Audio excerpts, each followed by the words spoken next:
Nós estudamos quinta-feira passada acerca do perdão. Conversamos quase tudo sobre o perdão, a importância do perdão, como ele funciona na nossa vida, se nós esquecemos ou não esquecemos. Mas ficou uma pergunta que eu não pude responder e eu disse que responderia hoje.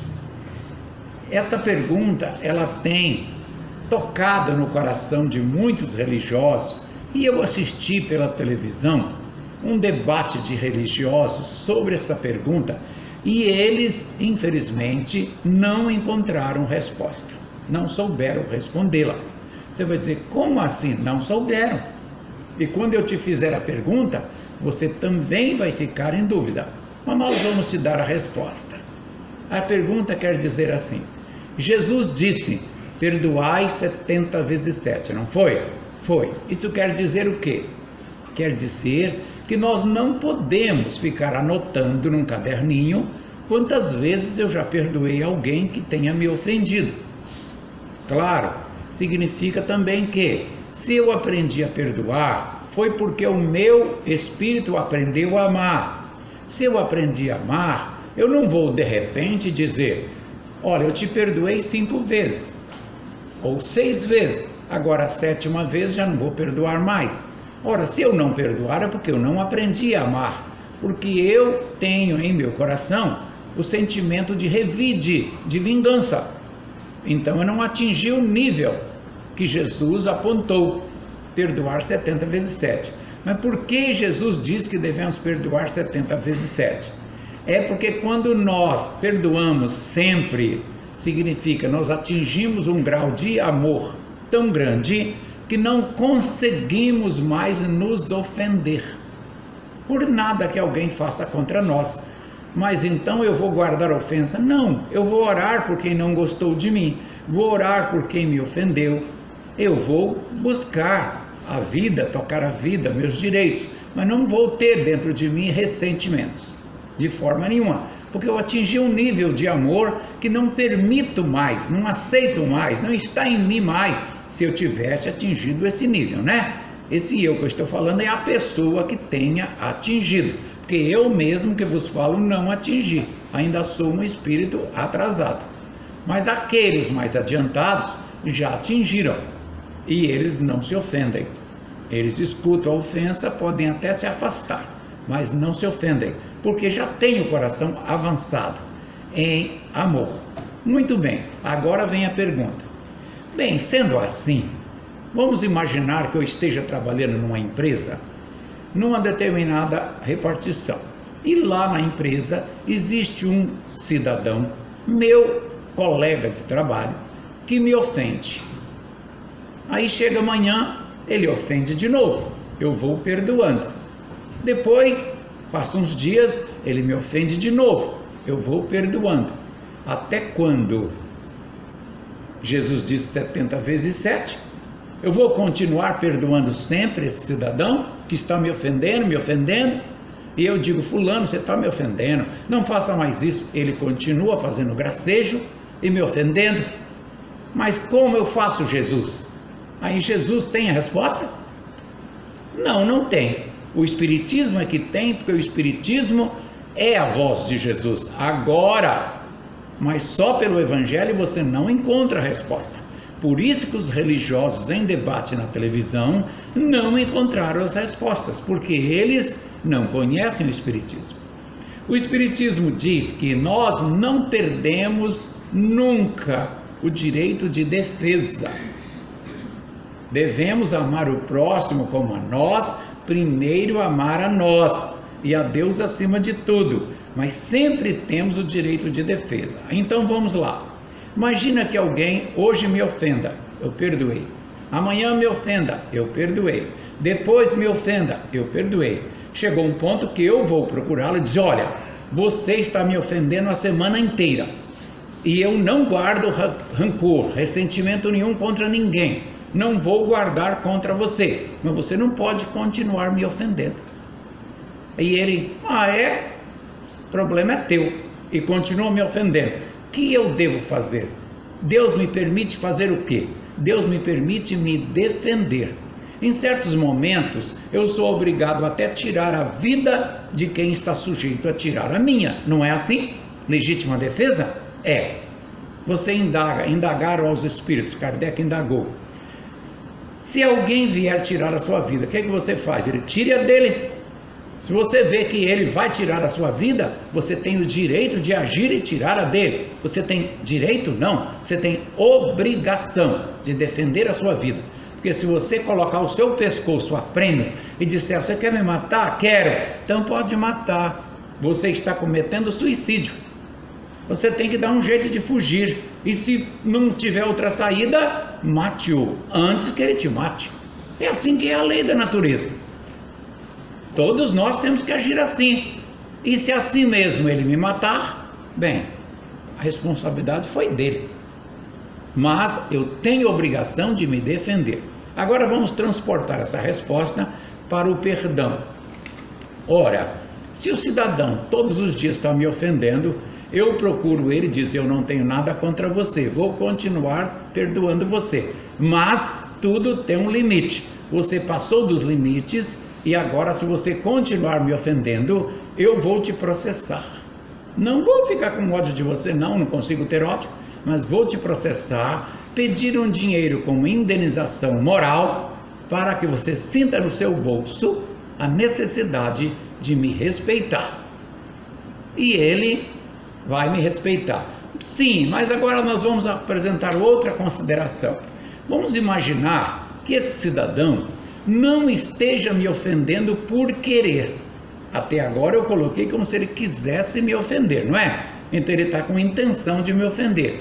Aí eu prometi processá-lo e contratei um advogado para processá-lo. Quando ele receber a primeira informação da justiça, que se trata de uma citação, aí ele vai, epa, vou ter que comparecer ao tribunal, vou ter que contratar um advogado para me defender, porque o homem não pediu pouco, pediu muito, ultrapassou o limite do juizado especial, né? Quem vai processar o outro? Para fazer o outro ter problemas, coloca um valor acima do limite do juizado especial. Aí obriga ele a contratar advogado. Só ele em contratar advogado já é um castigo. Ele vai ter que gastar. Aí ele, para que eu fui ofender aquele cidadão? Várias vezes. Agora já tem que gastar com advogado. Claro, gastou, ele já sente que não convém ficar brincando com o sentimento ali, né? Muito bem.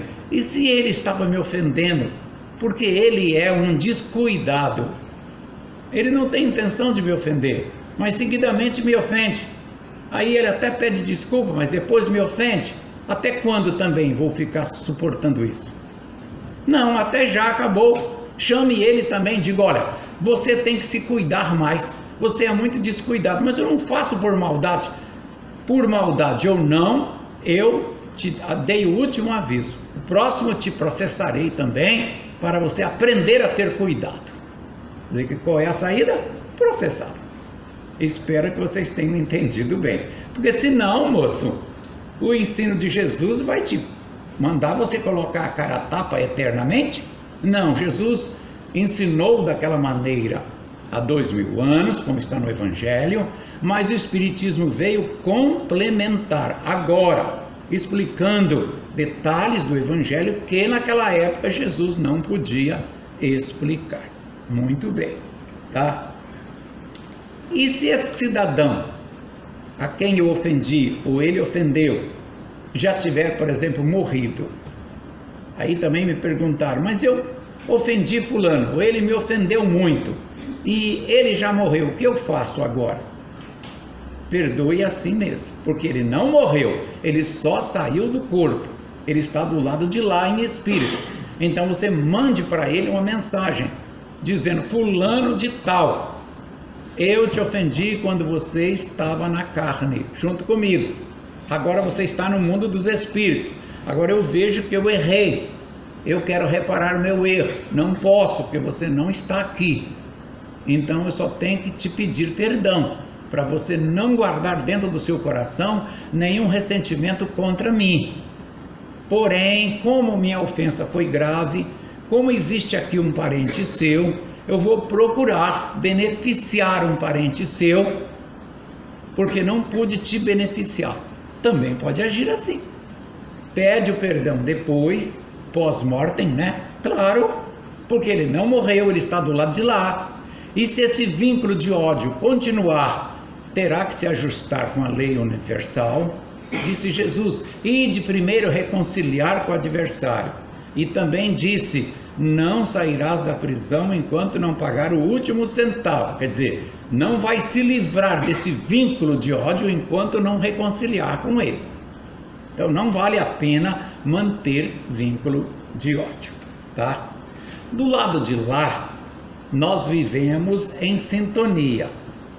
Uma vez uma senhora perguntou, que sintonia? Sintonia da seguinte maneira, imagina a senhora, como eu já expliquei isso, a senhora vê um bando de urubu voando, só tem urubu, não tem? Ela, é verdade, tem pombo lá no meio, periquito no meio dos urubu? Não, urubu voa com urubu, periquito voa com periquito, papagaio voa com papagaio, leão anda com leão. Então, se nós aqui levamos uma vida ligados, por exemplo, ao tráfico de drogas, quando nós desencarnarmos, nós vamos em espírito nos juntar a traficantes, a espíritos de traficantes. Nós vamos querer grandes recepções do lado de lá, cortesia, amor? Claro que não, não é? E se nós aqui estamos acostumados a praticar o bem, a ter o coração ligado a Deus, a viver em fraternidade, nós vamos desencarnar e vamos encontrar espíritos afins, como nós estamos vivendo. Então é assim, nós vivemos em sintonia. Aquelas pessoas que têm um amor já elevado no coração, desencarnam, são levados para as moradas espirituais, para as cidades espirituais, e são cidades bonitas, de dimensões mais avançadas, tá? Porque elas têm amor, mas aquela que não faz nada de bem, vai ser levada para onde? Para a colônia mais próxima da terra. Aí você vai chegar lá, que nem fez uma senhora, que ela brigava muito com o marido era problemático, brigão mesmo, bebia muito, brigava, agredia ela, e ela era caridosa, trabalhava num centro espírita em Ribeirão Preto, por longos anos fazendo bem. De repente ela desencarnou, e ela estava lá no mundo espiritual tranquila, trabalhando. Aí ela procurou lá a direção, disse, estou apreensiva. De quê? Porque eu fiquei sabendo que daqui a uns 15 dias o meu ex-marido lá, meu marido lá da terra, vai desencarnar. E já pensou ele chegar aqui me perturbar de novo, como ele me perturbava lá? Ele chegava a me agredir? Aí a direção disse, não precisa da senhora ficar preocupada. Por quê? Ele não vem para cá. Como não vem para cá? Você não está vendo que você está num nível superior a ele? Você está numa outra dimensão. Ele vai ficar lá embaixo. Não tem como ele chegar até aqui. Portanto, não tem motivo de você se preocupar. Ela, é? Claro, olha, você está num nível, numa sintonia superior a dele. Você tem mais amor. E ele está lá embaixo, lá na última colônia que ele vai ficar. Tá? Primeiro ele vai para o umbral, fica lá no umbral uns anos, ele não vai vir para cá. Depois que ele sair do umbral, ele vai para a colônia mais próxima da Terra. E você está na terceira dimensão, ou seja, acima dele. Então, não tem por que você se preocupar. Porém, já que você está falando aqui comigo, eu tenho uma notícia para te dar. Aí ela disse, qual? Não é muito agradável.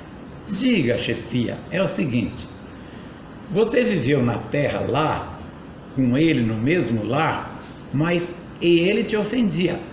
E você também não gostava dele, tinha horrores a ele, vivia para viver, pensando que o fato de estar vivendo junto com ele, estava cumprindo bem o seu papel de esposa. Mas você fazia picuinhas para ele também. Fazia. Pois é. Então, você vai ter que, noutra época, procurá-lo para se reharmonizar com ele.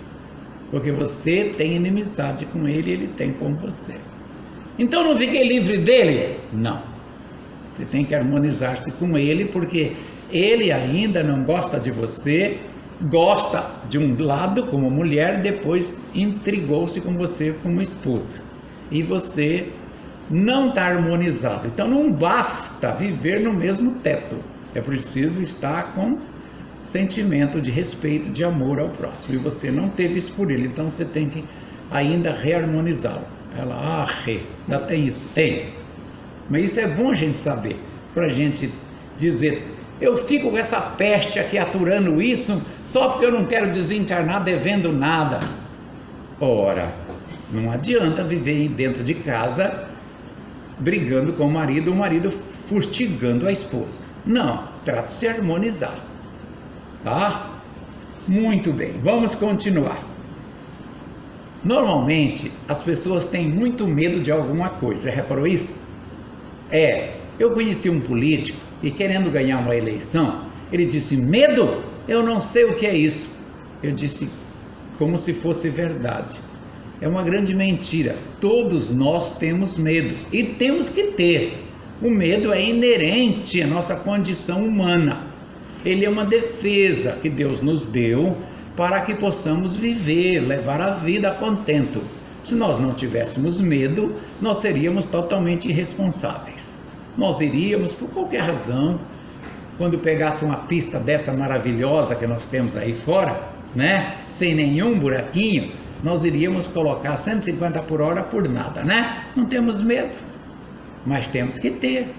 Nós sabemos que a pista diz, só corra até 80, não podemos passar de 80, porque podemos desencarnar com um acidente de carro e sair de lá quebrados, tendo problemas graves, né? Então não podemos abusar da velocidade, não podemos abusar de nada. O medo é para dar o equilíbrio, para a proteção da vida. Ora, se você está andando, de repente encontra um pitbull com o dente armado contra você, qual é a sua? Medo, correr mesmo, de subir em algum lugar, porque ele pode te pegar. Então tem que ter o medo, só que o medo não pode ultrapassar o limite da segurança, senão se torna um pânico, tá? Então, mas o medo natural de defesa à vida tem que existir e tem que ter responsabilidade com a vida. O traficante bota o revólver no ouvido da vítima e diz, tem medo de morrer? Ele disse, tenho. Tem que dizer isso, tenho medo de morrer sim. Porque se você disser, não tenho, ele, puf, não é isso? Aí você será responsabilizado, porque deu resposta que provocou o tiro. Sim, você deu uma resposta que provocou o orgulho do traficante, por isso do assaltante no caso, por isso ele te atirou. Então você não podia responder, não tenho medo de morrer. Tem que dizer, tenho, porque tem que ter. Não é o medo exagerado, é o medo que quer dizer a proteção da vida, o medo natural, né? O instinto de preservação da vida, isso tem que ter. Agora, não devemos ficar vivendo a vida em cima de medo. Porque eu fui assaltado um dia naquela esquina, não passo mais por lá. O quê? Pare com isso, passe 1000 vezes. Mas se eu for assaltado de novo? Dane-se. Se for assaltado de novo, vai assaltado de novo, entrega de novo seu celular. Mas é tão caro, entregue, senão ele te atira, né? Você não sabe se a arma está carregada ou não, não é mesmo? Não fique nessa história de tanto medo. Eu tenho medo. Agora, haja com sabedoria. Diz assim o ditado árabe, eu oro a Deus, mas amarro o meu cavalo. Não é isso? Ora, eu oro, mas amarro o meu cavalo. Quer dizer, eu sei que o cavalo pode correr, pode ser furtado, então eu amarro. Então não é porque eu oro que eu vou andar de qualquer jeito, qualquer hora. Não, eu tenho que ter cuidado. Eu tenho que saber que X hora da noite não é conveniente ir à rua sozinho, por aí, dependendo da rua, né? Então não devo ir. Se for preciso, não houver outra saída, não tiver outro jeito, aí sim, aí eu vou orando para que Deus me proteja, né? Mas não devemos ficar com medo. Não, porque me assaltaram. E daí, se assaltar de novo, assaltou. grandes coisas, ser assaltado. Que tanto medo é esse? Que mania! Eu já fui assaltado 8 vezes, tá? Não contem vantagens vocês. 8! E não, nem ligo. Se assaltar de novo, assalto de novo. Eu não tô nem aí. Eu vou ficar com medo de viver porque o mundo está cheio de bandido? Não, eu fujo dos bandidos e oro. Ou seja, faço igual os árabes, amarro meu cavalo, né? E sigo em frente. Eu oro, mas amarro meu cavalo. Ou seja, eu oro, tomo meus cuidados, tá? E oro. Agora, se mesmo assim vier o bandido, eu não posso fazer nada. Não estou nem um pouquinho preocupado, tá? Ah, eu vou colocar um guarda aqui agora. Tem gente que é assaltado, vende a casa, não mora mais nesse bairro. Aí vem um novo morador, compra a casa baratinha, não é? Mora ali, nunca é assaltado. Quer dizer que, para com isso. Deixe de viver com medo, levante a cabeça e ore, vá em frente, tá? Não fique com medo, não deixe o medo se transformar em pânico, senão vira doença. Outra, tristeza. O ser humano pode ter tristeza? Pode, é natural, mas a tristeza não pode ultrapassar a uma tarde. Não pode passar de uma tarde ou de uma manhã. Não pode deixar a tristeza prolongar. Senão, nós temos enfermidades que brotam no nosso corpo por causa da tristeza e inicia um processo de depressão, tá? Então, nada de tristeza. Quem tem muita tristeza é doente. O espírita verdadeiro não pode ter tristeza. Ele tem que estar alegre com a vida. Ora, que bom que eu estou aqui. Que bom que eu respiro, que bom que Deus me cuida, que bom que eu tenho trabalho, que bom que eu tenho dificuldades para ser testado. Tudo, a vida só tem coisas boas.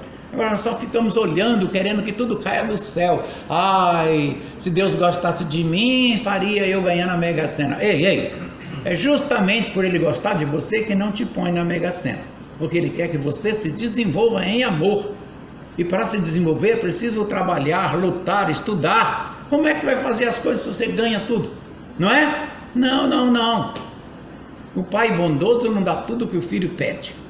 Papai, não, vá lutar, meu filho, vá trabalhar. Mas papai, eu queria isso. Não, só o que é útil para você. Deus é mais sábio que nós. Ele sabe dar boas coisas aos seus filhos. O pai, sendo mau, não dá uma pedra quando o filho pede pão, disse Jesus. Como é que Deus vai dar para nós coisas ruins? Mas eu peço a Mega Sena, Ele não dá? Não dá, porque senão você não sabe a fria que você vai entrar. O quê? Eu ganhando a Mega Sena vou entrar em fria? Vai, porque você logo vai se tornar uma pessoa orgulhosa, abusada.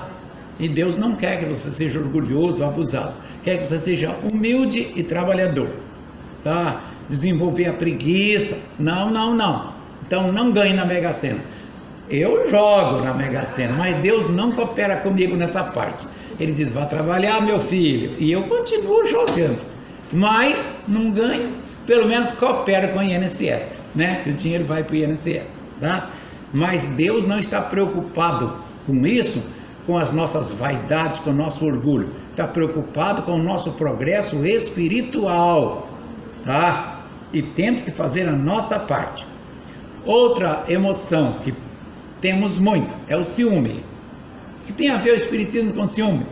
Os espíritos dizem que o ciúme é uma doença da alma, é o lixo da alma, que intoxica a alma, tá? E que nós não devemos ter. Porém, não é fácil viver sem ciúme, porque o homem é fraco, o ser humano é fraco, ele tem muita insegurança, e a insegurança gera o medo da perda.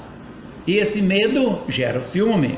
Aí fica, onde você vai, meu marido? Onde você vai? Não olha do lado, não é assim? Ai, preocupada, deixa o marido olhar. Se ele olhar uma mais bonita e for viver com a mais bonita, problema dele.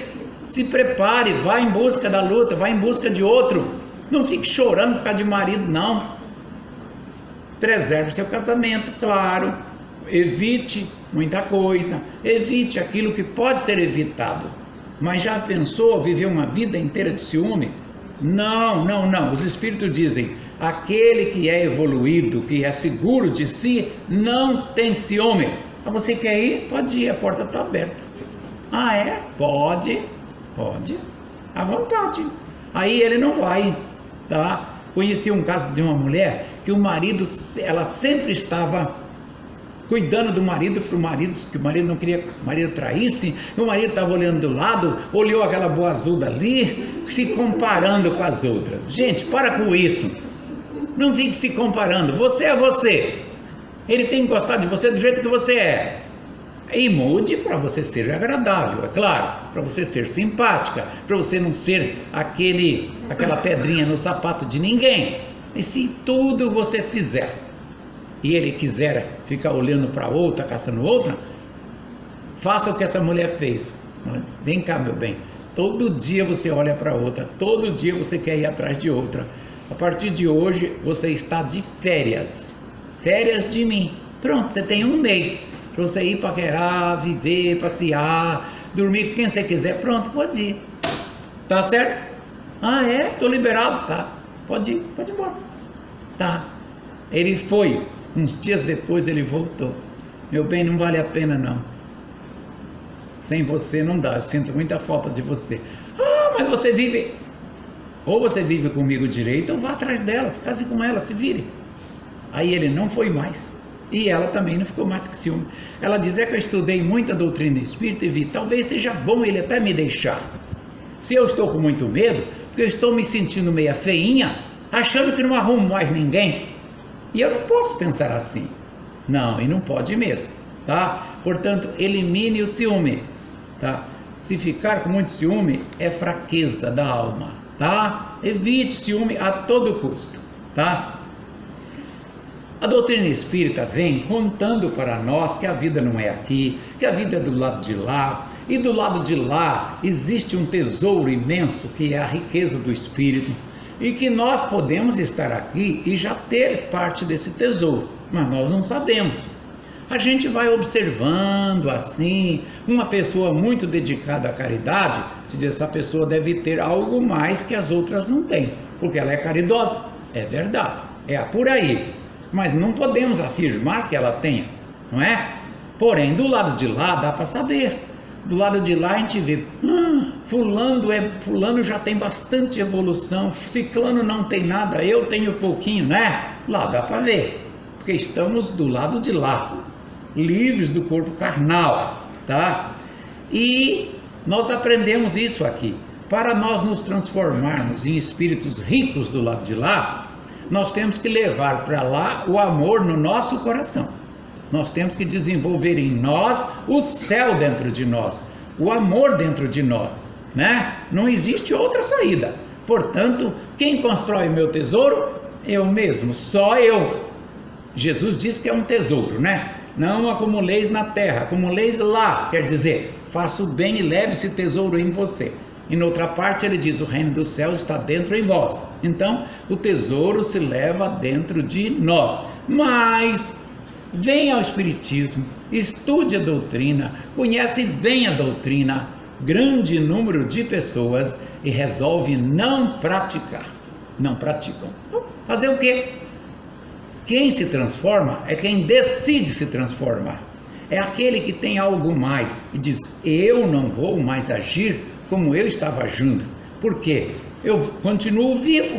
Eu vou para o lado de lá, do lado de lá o tesouro é o amor, é a luz, é o desenvolvimento, então eu vou começar a construir aqui, este sim, está construindo o seu tesouro já, investiu, mas tem gente que sabe de tudo isso e diz, eu nada, eu continuo folgado do jeito que era, desrespeitando as leis, eu não amo o próximo coisa nenhuma, eu lá vou acreditar nisso, eu sei que é verdade, mas eu não acredito. Eu não ponho em mim essa obrigação. Tudo bem, se você não colocar em você essa obrigação de se transformar, não se transforma, só vai chorar um pouco. Mas só o fato de conhecer bem a doutrina e não colocá-la em funcionamento vai te provocar grande sofrimento. Muito se pedirá daquele que muito recebeu, disse Jesus. Como assim? Ora, a sua consciência, a sua mente cheia do conhecimento da doutrina, e você não colocou em prática, a sua consciência vai cobrar muito. vai dizer por que eu não fiz. Aí choros e choros e choros. O Chico Xavier dizia que vários espíritos chegavam lá com ele chorando porque não se dedicaram aqui e sabiam como era o lado de lá, porque tinham conhecido a doutrina. Então não quero isso para ninguém, vamos nos esforçar. A gente já se esforça e já não consegue, né? Tenta e não consegue, imagina quem não se esforça, tá? O Espiritismo sempre se depara com uma questão chamada evolucionismo. E no mundo não há ninguém que seja espírita que não seja questionado. Como é a evolução? Nos Estados Unidos existe um grupo de religiosos e que também são cientistas e que também são políticos e que não querem que o mundo seja como o Espiritismo explica, nem como a teoria evolucionista explica. A teoria evolucionista foi explicada por Charles Darwin. E o Espiritismo explica que nós viemos lá desde a bactéria, até chegar ao estado humano, e daqui vamos virar espíritos puros, ou seja, os famosos anjos, né? Espíritos puros. Tá, isso o Espiritismo explica. Então nós já passamos pela escala animalesca? Já. Nós fomos animais? Fomos. Todo mundo, tá? E estamos na reta final, para nos transformar em espíritos avançados e iluminados. Muito bem. Aí esse grupo de estudiosos dos Estados Unidos, eles não admitem de jeito nenhum, querem impor nas universidades americanas os estudos apenas dos livros bíblicos. Diz eles que o universo foi fundado como está escrito lá em Gênesis. Só que os professores das universidades não aceitam, porque a ciência comprova diferente. A ciência prova que o ser humano iniciou há milhões de anos atrás e tem os esqueletos dessas espécies humanas mostrando, provando o caminho evolutivo que o homem percorreu. Portanto, não é como está lá na Bíblia. Aquela história foi útil naquela época, para agora não serve mais, porque a ciência já provou. E eles ficam nessa discussão. Bem, o Darwin disse que os seres vivos evoluíram pela força da natureza, pela genética, pela evolução, tá? A maneira de evoluir. Mas ele não explica como as espécies se desenvolveram, por que o leão é sempre leão, por que o cavalo é sempre cavalo, o macaco é sempre macaco. Ele não explica, tá? Mas ele disse que é por evolução, porque ele foi nas Ilhas Galápagos, por exemplo, e lá viram tartarugas que moram numa ilha que tem vegetação baixa. Essas tartarugas são normais. E tartarugas que moram numa outra ilha, próxima daquela, mas não dá para atravessar, e tem vegetação já um pouco altinha. E a tartaruga, para pegar a vegetação, é obrigada a esticar o pescoço. Por ser obrigada a esticar o pescoço, ela criou aqui nela uma cava. No seu casco tem uma cava. Aí o pescoço sai pela cava e vai lá e pega o alimento. Aí diz, por que as tartarugas daqui têm a cava e as outras não têm? Porque a outra não precisa. Aí a natureza criou essa cava na tartaruga. E aí ele observou a girafa e viu que a girafa tem um pescoço comprido, porque foi criada numa região que só tinha alimento nas árvores. Então a girafa tinha de esticar o pescoço para pegar o alimento. E com isso o pescoço da girafa ficou comprido. O Darwin explica isso. Só que o Darwin não sabe explicar toda a evolução científica do ser humano. Os cientistas indagam: macaco vai ser sempre macaco? Se é a evolução segundo Darwin, um dia eles vão deixar de ser macaco. Aí vem os espíritas e diz: não, o ser humano vem lá desde a bactéria, se desenvolvendo, passou pelas escalas evolutivas. Aí alguém que contesta isso diz: não pode ser verdade, porque senão existiria os elos entre o ser humano e os animais. Bem, a nossa explicação, segundo a doutrina espírita, é o seguinte: Realmente, o ser humano veio lá de baixo, desde a bactéria. Mas há 5 milhões de anos atrás, o planeta Terra, claro, comandado por Jesus e por milhares de espíritos avançados, geneticistas, cientistas de outros planetas ajudando Jesus a desenvolver o planeta Terra, promoveram de propósito um ser que ele chamou de antropóide. Esse antropóide eles conseguiram mexendo nos primatas, ou seja, os macacos antigos, mexendo nos primatas, até conseguirem pela genética produzir um ser melhor que o primata, que eles chamaram de antropóide. Há 5 milhões de anos atrás, eles mexeram de novo na genética e desse antropóide eles desenvolveram um ser ainda com cara de macaco, mas com aspecto de homem, que eles chamaram de Australopiteco ou hominídeos, os primeiros seres para dar origem a esse homem atual.